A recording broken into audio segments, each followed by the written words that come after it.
नेपाल के लोग इस समय अपने देश में वापस राजशाही को लाने के लिए लगातार प्रोटेस्ट कर रहे हैं, जिन्हें आप इन फोटोज में देख सकते हैं। नेपाल के लोग यहां की तत्कालीन सरकार पर भ्रष्टाचार का आरोप लगा रहे हैं। आपको जानकारी के लिए बता दें कि नेपाल में इस समय पुष्पा कमल दहल की सरकार है। अब एक नजर डालते हैं कि नेपाल में लोकतंत्र का इतिहास क्या है। नेपाल में पहली बार 18 फरवरी 1951 को लोकतंत्र की स्थापना की। नेपाल में आज भी इसे लोकतंत्र दिवस के रूप में मनाया जाता है। इससे पहले पिछले 200 साल में नेपाल में शाह डायनेस्टी का शासन था। हालांकि नेपाल में ये लोकतंत्र काफी लंबे समय तक नहीं चल सका।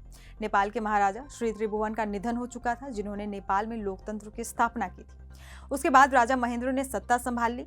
राजा महेंद्र लोकतंत्र को कतई पसंद नहीं करते थे। इसके बावजूद भी राजा महेंद्र ने 1959 में नेपाल में आम चुनाव कराए। इस चुनाव में नेपाली कांग्रेस को 2/3 बहुमत मिला और श्री बीपी कोइराला नेपाल के प्रधानमंत्री बने।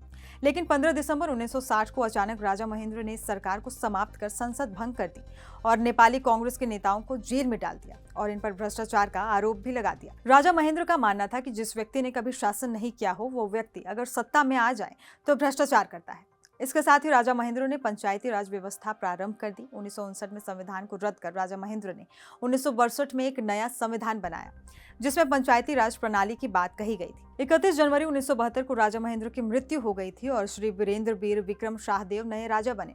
1962 के संविधान को 1990 में बदला गया। नेपाली कांग्रेस और कम्युनिस्टों के आंदोलन के बाद 8 अप्रैल 1990 को महामहल को घेर कर लोगों ने महाराज वीरेंद्र वीर विक्रम शाहदेव से यह आश्वासन लिया कि नेपाल में अब बहुदलीय राज प्रणाली व्यवस्था प्रारंभ हो जाएगी।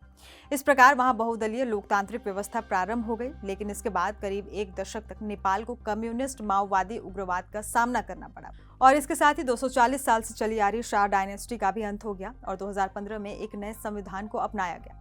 नेपाल 2015 के संविधान लागू होने से पहले एक हिंदू राष्ट्र हुआ करता था। लेकिन 2015 में जब नेपाल में नया संविधान लागू हुआ, तब से नेपाल एक धर्मनिरपेक्ष राज्य बन गया। यानी नेपाल के संविधान से सभी नागरिकों को अपनी इच्छानुसार धर्म का पालन करने की आजादी दी गई। लेकिन अब नेपाल के नागरिक फिर से नेपाल को हिंदू राष्ट्र और देश में फिर से राजतंत्र लाना चाहते हैं, क्योंकि ये नागरिकों का मानना है कि जब नेपाल में राजतंत्र था, तब नेपाल में इतना भ्रष्टाचार नहीं था।